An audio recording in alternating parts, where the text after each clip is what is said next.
hemos dejado pendiente pues una pregunta que vamos a abordar en solamente unos segundos acerca de cómo comienza esto, que siempre tiene diferentes interpretaciones, pero dónde estamos ahora lo sabe Cuesta Morúa. El doctor Cuesta Morúa está con nosotros desde La Habana, Cuba, es otra de las personas que mañana se va a reunir con el presidente. Escribió un artículo recientemente extraordinario en el periódico español, probablemente el periódico hispano más importante del mundo, El País, donde resumía la importancia de este viaje para él y para los cubanos. Un saludo para ti, un abrazo. ¿Qué es lo que primero estábamos analizando lo que hasta ahora había sucedido? Nos pareció a nosotros acá que esta conferencia de prensa fue uno de los grandes fracasos del castrismo en tiempos recientes y que puede tener consecuencias, sobre todo el tema de la lista de presos políticos. Pero no quiero yo calificar tu respuesta. Adelante, ¿qué te pareció hasta ahora lo que ha sucedido y qué podemos esperar mañana en la reunión con el presidente? Mira, yo creo que hasta ahora la visita ha cumplido con algo que a mí me parecía iba a suceder, un poco conociendo la personalidad, bueno, por supuesto, muy superficialmente la personalidad del presidente Barack Obama. Esta es una visita pedagógica, así me parece a mí. Obama ha dado desde elecciones de protocolo, desde elecciones corporales, desde cómo se relaciona un gobernante con su pueblo, lecciones de humildad, lecciones de economía y lecciones de democracia. Yo creo que esa visita hasta ahora va cumpliendo, a pesar del frío recibimiento que tuvo el presidente Obama, con una absoluta falta de deferencia por parte de las autoridades cubanas hacia alguien que ha arriesgado su posición política y su estrategia política. A pesar de eso, yo creo que hasta ahora la visita ha sido un éxito. Obama se ha dado baños de popularidad inmensos. Ahora mismo, en mi desplazamiento por la ciudad, en el entorno del Teatro García Lorca, un montón de gente esperando su llegada. Ayer también, cuando fue a cenar a una parada de San Cristóbal, en el centro mismo de La Habana, pues mucha gente lo ovacionó, demostrando que es hoy por hoy el político más popular que hay en Cuba, por encima, sumado de cualquiera de los funcionarios o políticos cubanos. De manera que hasta Manuel, ahora... ¿qué vas a hacer mañana tú en esta reunión? ¿Y qué esperas tú del discurso del presidente? Y si de alguna manera, crees tú obligado que se aborde el tema de la represión y lo que ha sucedido en las últimas horas con los arrestos masivos que ha habido. Definitivamente hay que tocar ese tema. Es un tema que no puede pasar por alto. Nosotros sacamos una declaración firmada por una buena cantidad de activistas y de líderes de la oposición y de la sociedad civil.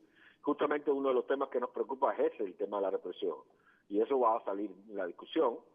Es obvio que en el caso de la represión el gobierno ha actuado por aquella fábula del escorpión y la rana, ¿no? Es una naturaleza, no puede dejar de picar. Y lo ha hecho de una manera dura, enviando el mensaje de que no quieren dar la impresión de que son débiles, ni siquiera ante la presencia del presidente Obama. Claro. Y eso demuestra un altísimo grado de debilidad. Tengo los horarios un poco confundidos. Rectifícame tú desde allá, Manuel. ¿Se reúnen ustedes primero con el presidente y después él se dirige a la nación, o primero él se dirige a la nación y después se reúnen ustedes con él? Bueno, yo tengo también el horario confundido. Pensé primero que era la reunión y después se dirigía. Ahora me dicen que va a ser al revés, que primero se va a dirigir y después sería la reunión y después el juego de pelota famoso que va a haber, ¿no? De modo que parece que va a ser así. De un momento a otro, pues, dará su mensaje, ¿no? Y me parece interesante y que todo el mundo está expectante aquí, ¿no? Todo el mundo, aquí estamos también. Cuba, ¿qué dirá el presidente Obama? Y aquí también. Manuel, un fuerte abrazo desde acá, hermano. Muchas cosas buenas y nos mantendremos en comunicación como siempre durante los próximos días. Eso es. Gracias por la invitación. Gracias, muy amable. Manuel Cuesta Moreno directamente de Cuba. Ahora paso la ronda, pero te había dejado la palabra a ti referente a este referendo. ¿Realmente era política de contención nada más o en algún momento hubo intentos de cambio de gobierno? Mira, la política de Estados Unidos con Cuba se estableció mucho antes de Jimmy Carter, que entró en el 76 y salió en el 80. Y yo creo que ha sido relativamente constante. No hay presidente de Estados Unidos que no haya tratado de llegar a un acuerdo con Fidel Castro de una forma o de otra, hasta Ronald Reagan. Y Nixon. Y especialmente Nixon, por intervención del doctor Kissinger, que trató numerosas veces de buscar una forma de hacer un arreglo con Cuba. Así que yo creo que... Pero mientras eso estaba sucediendo, ¿había intentos de cambio de gobierno serio? Porque fíjate, el gobierno de Estados Unidos no es un gobierno monolítico, en donde todas las cosas ocurren en una forma unida. El CIA tiene muchas veces cosas que el FBI no sabe qué está haciendo. Y entonces hay distintas agencias del gobierno, de la inteligencia del US Navy, que no funcionan muchas veces en función con otros. Así que Estados Unidos no tiene un gobierno, tiene varios gobiernos funcionando a la misma vez. Y eso ha ocurrido a través de estos 50 años de las relaciones con Cuba. Ahora, te quiero hacer dos observaciones. Yo creo que es notable, y lo dijo Manuel, que es notable que el señor Castro no se haya dignado de ir a recibir al presidente. Y yo creo que ese desaire de inmediato ya pone inmediatamente la pauta. Y yo creo que es una forma defensiva del gobierno de Castro de decir, bueno, mira, esto lo tenemos que hacer, pero para nosotros no es importante. Primero. Segundo, cuando llegó el Papa, todas las guaguas de Cuba estaban a la disposición del gobierno para traer 1 millón de personas para recibir el Papa. Ni una sola guagua llevó ni a una sola persona y las calles estaban vacías. Así que el recibimiento del presidente hoy fue un recibimiento frío. De remate estaba lloviendo y él con una sombrillita, el presidente de Estados Unidos con una sombrillita, con la esposa y dando vueltas por la vieja Habana donde no había nadie. Y entonces yo creo que eso fue un principio malo. La tercera observación que quiero hacer. El presidente sale de Cuba y se va para Argentina, en donde ganó Mauricio Macri y tiene un gobierno de derecha, y en donde está fracasando Brasil como el líder de América Latina. Y yo creo que de repente Macri surge como quien quiere ser el líder y el vocero de esa nueva América Latina. De la nueva América Latina.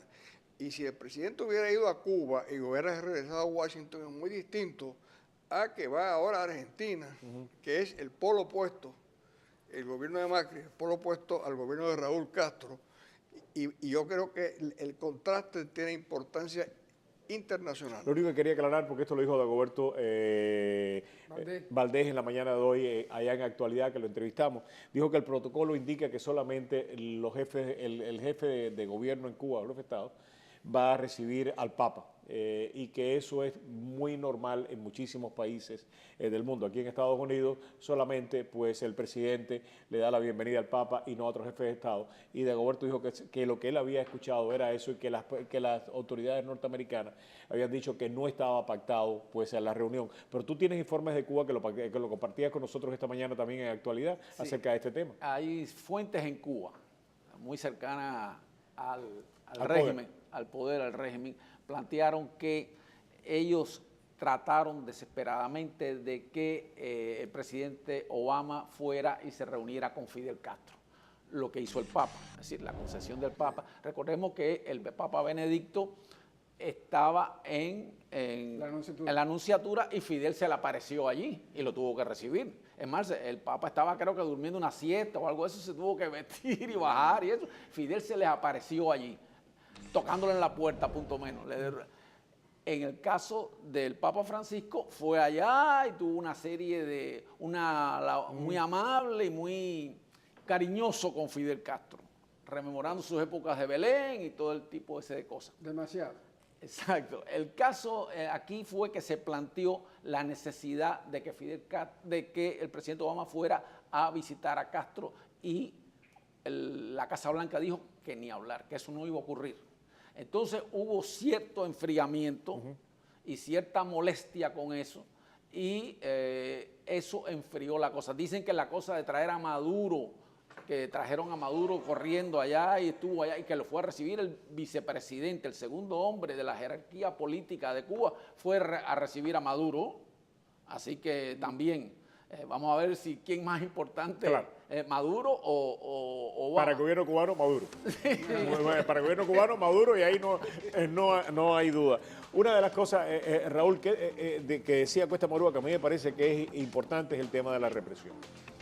Hoy el presidente lo abordó, creo yo, dentro de los protocolos, bastante de una manera clara, cuando empiecen a hablar de los cambios, que el presidente le dice a Raúl Castro, y a mí me encanta esta parte cuando lo obliga a responderle a la Mitchell, a los dos, los obligó a responder a Andrea Mitchell, que él le dice, por favor contéstele a ella, que es una periodista muy reconocida en Estados Unidos, y el hombre no hablaba, y le decía, pero usted le va a dar un minuto, ¿verdad? No, él sabía quién era, porque le dijo, Andrea, esa fue la que le estuvo preguntando a Bruno. Pero que diga, antes de preguntarle. Él se hizo el tonto, pero él sabía todo lo que estaba pasando, lo cogieron. ¿Quién se hizo el tonto? Mira, Raúl Castro. Okay. Primero, la embajada americana había anunciado antes de esa presentación que no iban a haber preguntas. Yo estaba viendo CNN y no iban a haber preguntas. Cuando se termina y anuncian, se van a aceptar algunas preguntas. Habían negociado entre Raúl y Obama, Obama 2 y Raúl 1. Y Raúl dice, habíamos quedado 2 y 1. Voy a contar 1 y media. 1 y media. Ya se acabó esto ya. Entonces, pero Obama no lo dejó. Cuando Andrea Mitchell hace la pregunta, que es lo que dice Raúl, él lo obliga, esa fue la media, a responder. Esa es la media. La primera ahí no había nada de protocolo. Ahí tiró el protocolo por la ventana. Pero hay que recordarse, mira, primeramente, Cuba nunca quiso aceptar hacer las relaciones con los Estados Unidos. Eso era parte que no estaba... Obama es el que lo fuerza. Raúl Castro tiene hasta cierto punto que separarse un poco, aunque lo tenga que recibir, aunque esté de acuerdo, aunque Fidel Castro le haya dado el cuño, él no puede, porque si él tiene que aceptar de que el imperialismo llegó y el imperialismo va a volver a colonizar a Cuba, ¿por qué? Porque aquí están ahí todos los industriales. Ya están diciendo que Starwood, una de las mejores cadenas norteamericanas, que los chinos estaban comprando, se la iban a llevar a Marriott, ya tiene 3 hoteles que va a rehacer. Entre uno de ellos es el Hotel Inglaterra.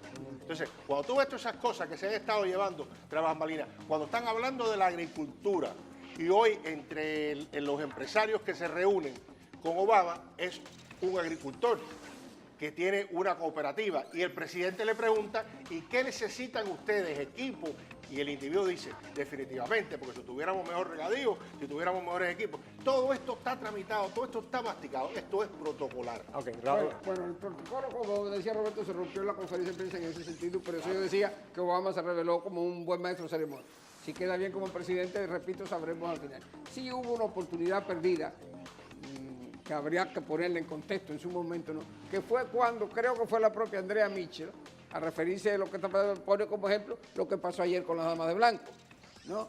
Y eso, pues todo el mundo lo dejó pasar, nadie insistió en eso. Yo creo que era el momento para que Obama hubiera sido un poco más específico en la cuestión de la represión. Pero ya tú quieres que Obama lleve la guerra a Cuba. No, eso no lleva la guerra. Okay, eso es la algo virtual. Julio, eso es, ¿cómo se llama? Relaciones exteriores de la calle 8. Okay. Eso no son relaciones exteriores.